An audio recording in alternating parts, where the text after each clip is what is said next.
Баршаға сәлем достар, сіздермен Сұлтан Фильмс. Достар, бүгін последствия киносына шоу жасайтын боламын. Алдымен арнаға тіркеліп, лайк баса кетуді ұмытпаңыздар. Ал мен шоуды бастайын. Бұл Вада үшін қарапайым күн болатын. Әрең тұру, ең жақын досы Никпен мектепке жетіп алып, үстелге отыру. Бірақ бұл жолы қыз сіңлісінен қорқыныш хатын алады. Вада сыртқа сұранып, оған хабарласты. Сөйтсе оның етеккірі басталған екен. Амелия хатты қобалжып жатыр. Жауап ретінде Вада сіңлісінің үстінен күлмек болды. Бірақ кейін кешкі аста бұл қандай жұмыс жайлы барлығын айтып берем деп қызды жұбатады. Кейін Вада әжетханаға кіріп, мектептегі ең танымал Мия атты қызды көреді. Ол қызға қарап тұрып, оның сұлулығы соншалықты боянбай ақ қойса да болатынын айтады. Алайда осы сәтте дәлізде атыс естіліп, қыздар бір кабинкаға бірге кіріп кетеді. Олар мұнда тығылып отыр еді. Бірақ атыс тоқтар емес. Вада қазір өлерін сезіп, біреуге қоштасу хатын жаза бастады. Ал кейін әжетханаға Квентин атты тағы бір оқушы келеді. Ал қылмыскер оның бауырын атып тастаған екен. Мектепке әрең дегенде полиция қызметкерлері келіп жетеді және қылмыскердің өзін атып тастады. Бұл сұмдық Вадада өте жаман әсер қалдырды. Ол ұзақ уақыт бойы есін жия алмайды. Түнде қыз Мияны әлеуметтік желіде тауып алып, біраз сөйлескен соң Вада жаңа құрбысының үйінде ешкім жоқ екенін біледі. Оның ата-анасы Жапонияға кетіп қалған. Мия қатты қорқып жатыр.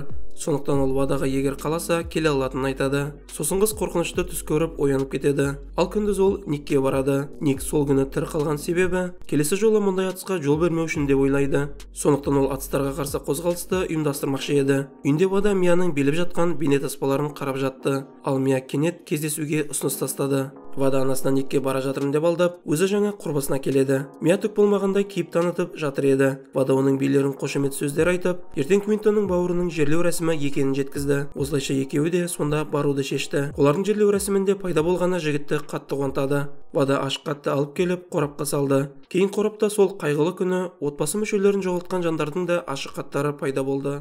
Бұл видеоның демеушісі Brixbet компаниясы. Онда спорт пен киберспортқа үлкен линия бар. Жоғары коэффициенттер мен жылдам төлемдер. Менің промокодым арқылы алғашқы шотыңызға 240 000 теңгеге дейін бонус ала аласыз. Тезірек кіріп, жеңімпаз атан. Сілтеме мен промокод бекітілген пікірде. Вада әлі де болған оқиғаны ойлап қорқып жүреді. Бірақ бір күні Мия жазып қонаққа шақырды. Мұнда ол құрбысының әдемі сыртқы келбетіне қарамастан той-думан қызы еместігін біледі. Ол бос уақытында би үйірмесіне барады екен. Бірақ мектептегі трагедиядан соң хоббиін тастап кетіпті. Түнде Мия ұйықтап қалғанынша жанында болғанын қалайды. Ал жолда Вада Никтен атысқа қарсы наразылыққа бара алмағанына кешірім сұрады. Келесі күні Ник атысқа қарсы наразылыққа басқа қалаға кетеді. Ал анасы Вадаға психиатрға баруға кеңес береді. Вада онда барғанымен өзінде бәрі жақсы екенін айтып ашыла қоймайды. Ал Мия билеп жатқанын түсіріп жатқанда Вадаға Квентин жазып, тағы да жерлеу рәсіміне келгеніне рахмет айтып кездесуге шақырады. Алайда кездесуде жасөспірімдер үнсіз отырды. Кейін Вада жігітке құшақтасуға ұсыныс тастайды. Вада Мия мен Никтің теледидарға шығып сөз сөйлегенін көреді. Содан соң Вада құрбысына вино ішуге ұсыныс тастады. Кейін олар бірге джакузиге түседі. Сосын олар бассейн алдында заңсыз дүние шегіп алды. Вада алғаш рет мұның дәмін татып көргендіктен аузына келгенін ұнатпайды. Үйде қыз анасымен сөйлескісі келмеді.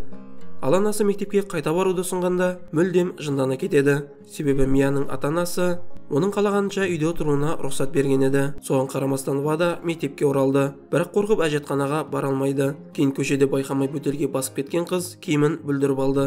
Келесі күні қыз заңсыз заттар сатып алып, сабақта өзгерген күйі отырады. Кейін ол қаламды тістеп, аузы басы сия болып шығып келуге сұранады.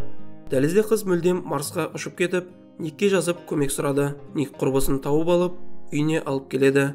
Мұнда Амелия әпкесіне не болғанын білмек болды. Бірақ Вада қызға мән бергісі келмеді. Ал таңертең Квентин қоңырау шалып, кеше қыз өзге күйде болғанда біраз шайғанын айтады. Қыз жігітті өзіне кешке фильм қарауға шақырады. Бірақ фильм соңына дейін қарала қоймады. Себебі жігітке үйіндегілер қоңырау шалып қалған еді. Жалғыз қалған Вада анасы мен Амелияның қуанышты үйде тамақ жасап жатқанын көреді. Ал кейін сіңілісін дөрекі түрде әжетханаға кіргізбей қойды. Кешке Вада тағы да Никке бара жатырмын деп Мияға кетеді. Мия мен Вада саунада отырып, өздерінің әлі де пәк екенін айтады. Кейін қыздар ішімдікті көтеріп серуенге шығады. Ал түнде жақындасып тәжірибе жасап көрмек болады. Таңертең Вада мен сол дүниені жасағанын түсініп кетіп қалады. Үйде өшірілген телефонға түнімен қоңырау шалған, уайымдаған ата-анасы қызды күтіп алды. Никпен болдым дегенде сөз өтпейді. Себебі ол қоңырау шалып қызды іздеген болатын. Кейін қыз анасына құрбысында болғанын және ішімдік ұнамаса да ішкенін айтады. Себебі жасөспірімдік уақытын жақсы өткізбек екен. Қыз Никтен келіп кешірім сұрайды. Ал Ник болса өзі де, оның отбасы да ол үшін қатты алаңдағандықтарын айтады. Ник қызға атыстан соң дым болмағандай, Миямен көңіл көтеріп жүргенін түсінбейді. Кейін Вада Никке ренжіп шығып, Квентинға барып Никпен болған әңгімені ренжіген күйде айтып береді. қыз Квентинға өмірден өткен бауыры жайлы айтып беруді өтінеді. Ал жігіт қуанып, бұл жайлы көптен бері ешкім сұрамағанын айтады. Квентин ішіндегісін ақтарады, сосын Вада жігітті сүйіп алады. Ал Квентин болса қызды ачивайт етіп, қазір қарым-қатынасқа дайын еместігін жеткізді. Ренжіген Вада көліктен түсіп кетіп қалады. Ал үйде Мия жазып, ренжіп жатқан жоқсын ба деп сұрады. Ал түнде Ваданың төсегіне Амелия келеді. Оған әпкесімен сөйлесуі жетіспей жүрген екен, және ол өзін сол күні өз мәселесін айтқаны үшін кінәлі сезінеді. Себебі Ваданы да дәлізде өзгелер сияқты атып тастауы мүмкін еді.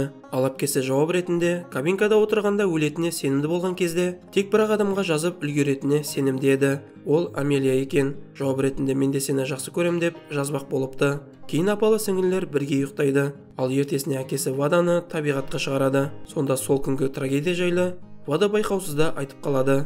Әкесі қызына жақсылап айқайлап алуға ұсыныс тастады. Олар айқайлап жеңілдеп қалды. Вада ақыры Мияға соғып кетуді жөн санайды. Ол қызды саунада ішімдікке тойып алған жерінде табады. Ал әңгіме кезінде екеуі де сол түн достықты құртады деп ойлаған екен. Бірақ олай болмай шығады. Сосын Мия биге қайта баруды шешті. Оған қоса құрбысы да бірге баратын айтады. Вада психиатрға барып, бұл жолы ашылып барлығын айтады. Және Ник секілді кейбір балалар оқиғаны жіберіп, енді әлемде өзгертпек екенін түсінді. Вада біраз уақыт бойы өзінің аман қалуының себебін іздепті. Бірақ сондағы адамдардың сол күні өлуіне себеп болмағандай, оның тірі қалуына да себеп жоқ екенін түсінді. Үйге келіп Вада анасын көп уақыттан бері алғаш рет құшақтайды және анасына ішімдік пен есірткі жайлы және сол түнгі Миямен болған жағдайды айтып береді. Анасы мұндай жаңалықтарды көтере алмай, өзіне бір үлкен вокал вино құйып алады. Вада үй үйірмесіне келіп, құрбысына далада тұрғанын жазады. Кейін бақытты қыз аспанға қарады. Сосын қызға бір штаттағы жаңа атыс туралы хабарлама келеді. Мұны көрген қызда жаңа паникалық шабуыл басталды. Осымен киноның соңы. Арнаға тіркеліп лайк басуды ұмытпайық достар. Келесі кездескенше.